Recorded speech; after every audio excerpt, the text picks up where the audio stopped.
Hello viewers, आप सभी लोगों का सेमीकंडक्टर डिवाइसेस के इस सीरीज़ में बहुत बहुत स्वागत है। मैं हूं अभिषेक और आप सभी देख रहे हैं एमआईटी ट्यूटोरियल।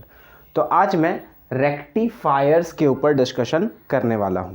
जैसा कि मैंने यहां पे नोमेनक्लेचर रखा है पीएन जंक्शन डायोड रेक्टिफायर, है ना। पिछले वीडियो में मैंने आपको सेमीकंडक्टर डायोड के बारे में बताया था, ठीक है। तो उसी सेमीकंडक्टर डायोड में मैंने आपको उसकी बायसिंग के बारे में बताते वक्त मैंने आपको बताया था कि वो फॉरवर्ड बायस्ड में भी हम लोग उसे रख सकते हैं और रिवर्स्ड बायस्ड में भी हम लोग उसे रख सकते हैं। फॉरवर्ड बायस्ड में जो करंट का फ्लो होगा वो मेजॉरिटी कैरियर्स के फ्लो के वजह से होगा और रिवर्स्ड बायस में जो करंट का फ्लो होगा वो माइनॉरिटी कैरियर्स के फ्लो की वजह से होगा। तो मेजॉरिटी कैरियर का जब फ्लो होगा तो जो करंट है उसे हम लोग मिली एम्पेयर्स में मेज़र करेंगे और जब माइनॉरिटी कैरियर्स के वजह से करंट का फ्लो होगा तो माइक्रो एम्पेयर्स में वो फ्लो होगा, जो कि बहुत बहुत कम होगा। तो अगर हम लोग सिर्फ फॉरवर्ड बायस के एप्लीकेशन को देखें तो हम लोग फॉरवर्ड बायस का एप्लीकेशन कहाँ पे देख सकते हैं? रेक्टिफायर में देख सकते हैं, ठीक है। रिवर्स बायस का आप एप्लीकेशन जेनर डायोड में देख सकते हैं। जेनर डायोड 2020 के सिलेबस में नहीं है, इसीलिए हम लोग पहले रेक्टिफायर के ऊपर डिस्कशन करेंगे, ठीक है। तो ये किस प्रिंसिपल पे काम करता है? पीएन जंक्शन डायोड, है ना। एक पीएन जंक्शन डायोड या फिर आप इसे सेमीकंडक्टर डायोड भी कह सकते हैं, है ना। ये पीएन जंक्शन डायोड या सेमीकंडक्टर डायोड जो हमारा है वो फॉरवर्ड बायस्ड में करंट को पास होने देगा, ठीक है। और रिवर्स बायस्ड में जो करंट का फ्लो होगा वो नेग्लिजिबल होगा, है ना। रेक्टिफायर्स के प्रैक्टिकल यूजेस के लिए वो नेग्लिजिबल होगा, ठीक है। और वो सिर्फ फॉरवर्ड बायस्ड में करंट का फ्लो होने देगा, ठीक है। यानी कि it works on the principle of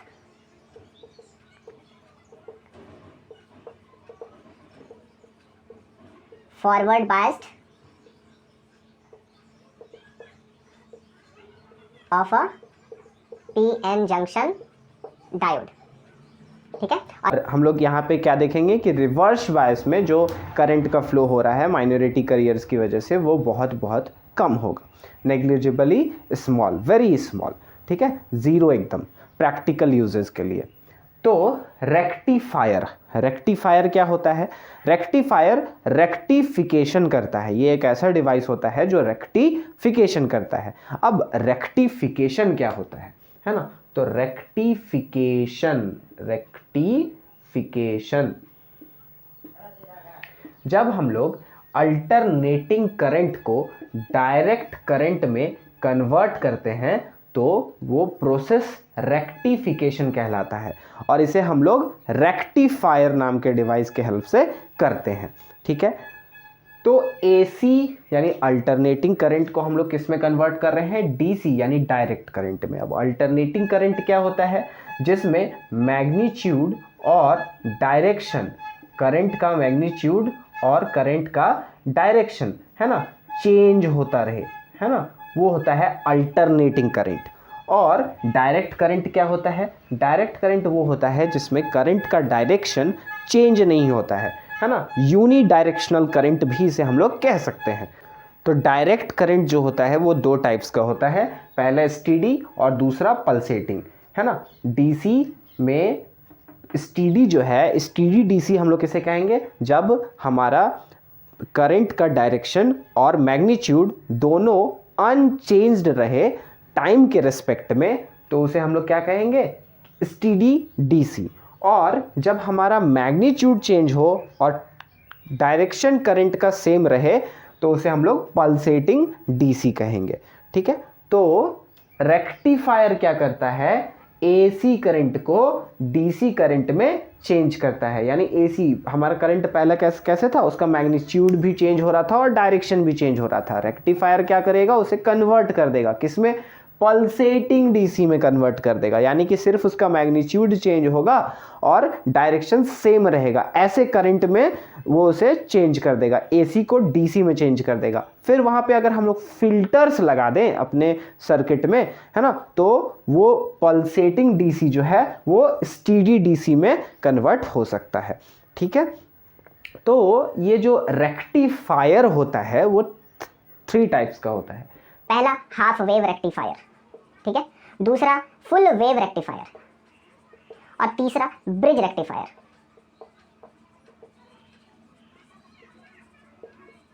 ठीक है, हमें डिटेल में सिर्फ half wave and full wave पढ़ना है। ठीक है, तो हम लोग सबसे पहले इनके कंस्ट्रक्शंस पे आते। तो सबसे पहले हम लोग हाफ वेव रेक्टिफायर जो हमारा है ना, उसे हम लोग हाफ वेव रेक्टिफायर क्यों कहते हैं और उसे हम लोग कैसे कंस्ट्रक्ट करेंगे, उसकी सर्किट डायग्राम को हम लोग पहले देखते हैं। ठीक है, तो हाफ वेव रेक्टिफायर, मैंने आपको क्या बताया, रेक्टिफायर क्या करता है, अल्टरनेटिंग करंट को डायरेक्ट करंट में कन्वर्ट करता है। तो सबसे पहले हमें चाहिए एक सोर्स जो हमें अल्टरनेटिंग करंट दे। ठीक है, तो हम लोग लेंगे उसके लिए एक ट्रांसफार्मर जो कि हमारे एसी मेंस से कनेक्टेड होगा। ये हमारा एसी मेंस है ना, यहाँ से VI इनपुट वोल्टेज मिल रहा है हमें। ठीक है, यानी हमारा जो इनपुट वोल्टेज है वो अल्टरनेटिंग करंट है, उसमें मैग्नीट्यूड और डायरेक्शन जो है करंट का वो चेंज हो रहा है ना। एंड हमारे पास ये ट्रांसफार्मर है,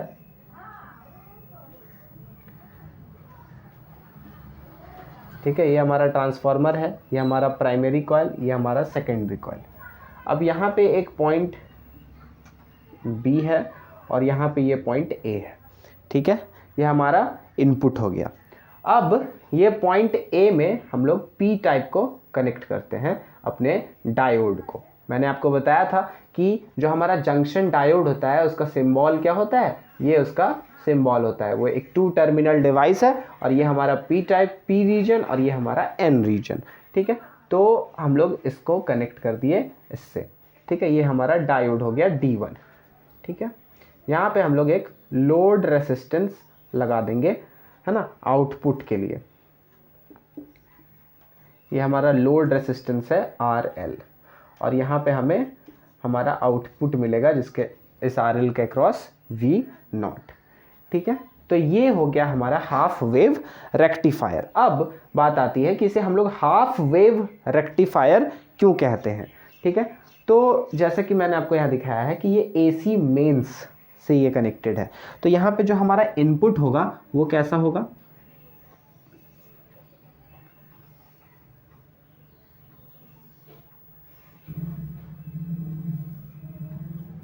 ऐसा हमारा इनपुट होगा।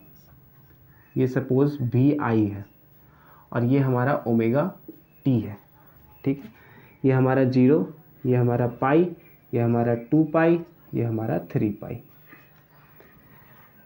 ठीक है, इसे भी हम लोग रख लेते हैं 4 पाई। ठीक है, ये ज़्यादा हो गया क्या। अब हम लोग आउटपुट देखते हैं। ठीक है, कि हमें आउटपुट क्या मिलेगा, ओमेगा T का, और ये आउटपुट यानी V0, आउटपुट वोल्टेज V0 है। ये VI और ओमेगा T के बीच का ग्राफ था, यानी VII इनपुट वोल्टेज और ये V0 यानी आउटपुट वोल्टेज, यहाँ पे ये 0 है। ठीक है, तो अब देखिए यहाँ पे हमने एक साइनोसॉइडल सिग्नल इनपुट में डाला। ठीक है, ये हमारा साइनोसॉइडल इनपुट सिग्नल है। ठीक है, अब ये हमारा पॉजिटिव हाफ साइकिल है और ये हमारा नेगेटिव हाफ साइकिल है। हमारा 1 कंप्लीट हाफ साइकिल जो है वो 0 से 2 पाई तक है। ठीक है, और 0 से पाई जो है वो पॉजिटिव हाफ साइकिल है और पाई से 2 पाई जो है वो नेगेटिव हाफ साइकिल है।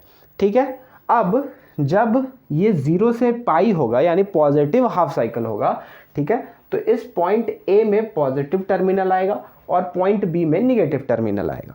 ठीक है, जिसकी वजह से ये पॉजिटिव P टाइप से कनेक्टेड है, यानी ये जो हमारा डायोड होगा वो फॉरवर्ड बायस्ड होगा। ठीक है, और ये करंट हमें पास करता हुआ मिलेगा, है ना, आउटपुट में हमें करंट मिलेगा, RL में हमें करंट मिलेगा, ठीक है। यानी कि हमारा जो डायोड है वो पॉजिटिव हाफ साइकिल में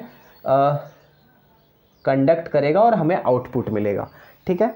अब जब ये निगेटिव हाफ साइकिल में आएगा, ठीक है, तो A में निगेटिव और B में पॉजिटिव, यानी कि जो हमारा डायोड है ये P टाइप निगेटिव से कनेक्टेड हो गया, यानी कि ये रिवर्स बायस हो जाएगा। तो रिवर्स बायस में माइनॉरिटी कैरियर्स का फ्लो, यानी कि जो करंट होगा वो वेरी वेरी स्मॉल, है ना, माइक्रो एम्पेयर्स में, और रेक्टिफायर के प्रैक्टिकल यूज़ के लिए वो नेग्लिजिबली, है ना, नेग्लिजिबली वेरी स्मॉल, ठीक है।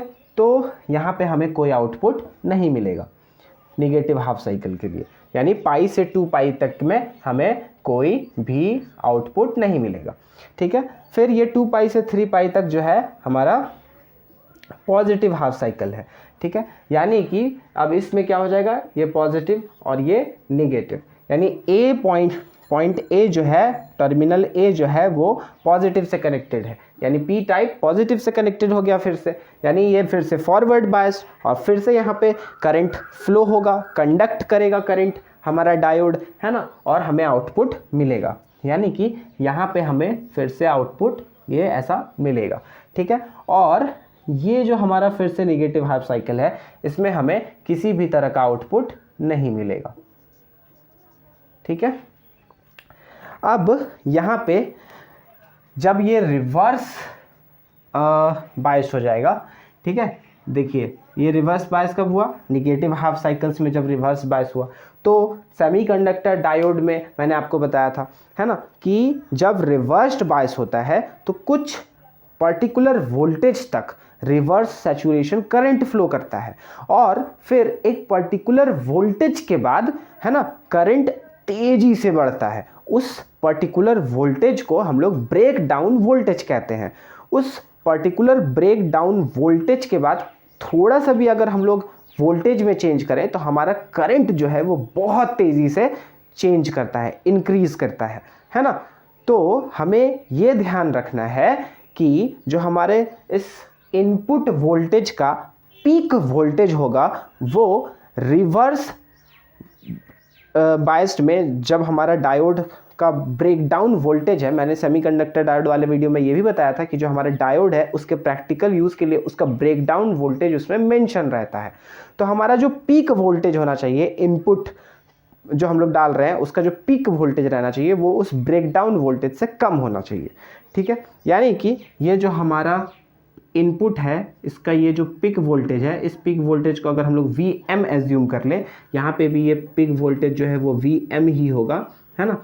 ये जो Vm है, जो पीक वोल्टेज है, वो ब्रेक डाउन वोल्टेज से कम होना चाहिए, ठीक है। तो अगर हम लोग ऐसा कंसिडर करें कि जो हमारा Vi है ना, जो हमारा Vi है वो Vm साइन ओमेगा t है, ठीक है, ये हम लोग कंसिडर करें, ठीक है। वेव इक्वेशन है ये एक, Vi equals to Vm sine omega t, ठीक है। यहाँ Vm क्या है, Vm पीक वोल्टेज है, input voltage, peak input voltage, ठीक है। तो ये हमारा हो गया इनपुट वोल्टेज, ठीक है। अब अगर हम लोग इस RL पे इंस्टेंटेनियस आउटपुट करंट, है ना, यानी एक पर्टिकुलर इंस्टेंट पे अगर हम लोग आउटपुट करंट देखें तो IL, ठीक है, ये क्या है हमारा instantaneous output current across RL, ये है, ठीक है, IL क्या है, इंस्टेंटेनियस आउटपुट करंट। तो IL जो होगा वो Im साइन ओमेगा t, ठीक है। ये किस इंस्टेंट के लिए होगा Im sine omega t, wait a minute, और इसकी एक दूसरी भी वैल्यू होगी 0। तो ये जो IL है ये 0 किस इंस्टेंट के लिए होगा और Im साइन ओमेगा t किस इंस्टेंट के लिए होगा, ये हम लोग देखते हैं। तो आप यहाँ पे देख सकते हैं कि पॉजिटिव हाफ साइकिल में हमारा डायोड जो है फॉरवर्ड बायस था और वो कंडक्ट किया और हमें आउटपुट मिला, ठीक है। और दूसरे हाफ साइकिल में 0 से 2 पाई जो है वो हमारा कंप्लीट 1 साइकिल है, और इसके दूसरे पार्ट में यानी पाई से 2 पाई में ये निगेटिव हाफ साइकिल था, यहाँ पे रिवर्स्ड बायस में था हमारा डायोड और हमें आउटपुट नहीं मिला, ठीक है। तो अगर एक कंप्लीट साइकिल की मैं बात करूं तो उसमें 0 से पाई में आई m sine omega T I L हमें मिलेगा, ठीक है, और 0 मिलेगा आउटपुट कब, जब ये पाई से 2 पाई के बीच होगा। जब ये पाई से 2 पाई के बीच होगा तो हमें जो instantaneous output current across RL मिलेगा वो पाई से 2 पाई के बीच में 0 मिलेगा और 0 से पाई के बीच में आई एम साइन ओमेगा टी मिलेगा। अब अगर दूसरे साइकिल में हम लोग आ जाए, यानी 2 पाई से 4 पाई, ये हमारा दूसरा साइकिल हो गया। अब इस दूसरे साइकिल में जो पॉजिटिव हाफ साइकिल है वो 2 पाई से 3 पाई एंड निगेटिव हाफ साइकिल है 3 पाई से 4 पाई, यानी कि 2 पाई से 3 पाई के बीच I m sine omega t मिलेगा और 3 पाई से 4 पाई के बीच हमें फिर से 0 मिलेगा। Instantaneous output current at a particular instant, जो आउटपुट करंट मिलेगा हमें आरएल के अक्रॉस, यानी लोड रेसिस्टर के अक्रॉस, ठीक है। तो यहाँ पे जो आई एम है, यहाँ पे जो आई एम है ये क्या होगा, ये होगा V M by R L plus R F, ठीक है। आई एम क्या होगा, V M upon R L plus R F. यहाँ पे आर एल क्या है, आर एल जो है वो हमारा लोड रेसिस्टर है और आर एफ क्या है, आर एफ हमारा रेसिस्टेंस है जो ये डायोड फॉरवर्ड बायस्ड में हमें देगा, ठीक है। यह है हमारा फॉरवर्ड बायस डायोड का रेसिस्टेंस, ठीक है। और यहाँ पे ये वी एम जो है, ये पीक वोल्टेज जो है ये हमें ध्यान में रखना है अपने रेक्टिफायर को बनाने के वक्त, क्योंकि ये हमारे डायोड के रिवर्स ब्रेकडाउन वोल्टेज से ज़्यादा या उसके बराबर नहीं होना चाहिए, उससे कम होना चाहिए, ठीक है, नहीं तो हमारा डायोड डिस्ट्रॉय भी हो सकता है। तो उम्मीद है कि आपको इतना समझ में आया होगा। अगले वीडियो में मैं इस मैथमेटिकल एनालिसिस को आगे बढ़ाऊंगा। अगर आप 12th स्टैंडर्ड में हैं तो आपको डेरिवेशंस याद रखने की ज़रूरत नहीं है, सिर्फ फाइनल जो इक्वेशंस आएंगे वो आपको याद रखना है। फिर उसके अगले वीडियो में हम लोग फुल वेव रेक्टिफायर देखेंगे, उसकी मैथमेटिकल एनालिसिस करेंगे और फिर फाइनली ब्रिज रेक्टिफायर में हम लोग सिर्फ सर्किट को देखेंगे और उसके मैथमेटिकल एनालिसिस को हम लोग नहीं देखेंगे, उसे हम लोग डिटेल में नहीं पढ़ेंगे, ठीक है।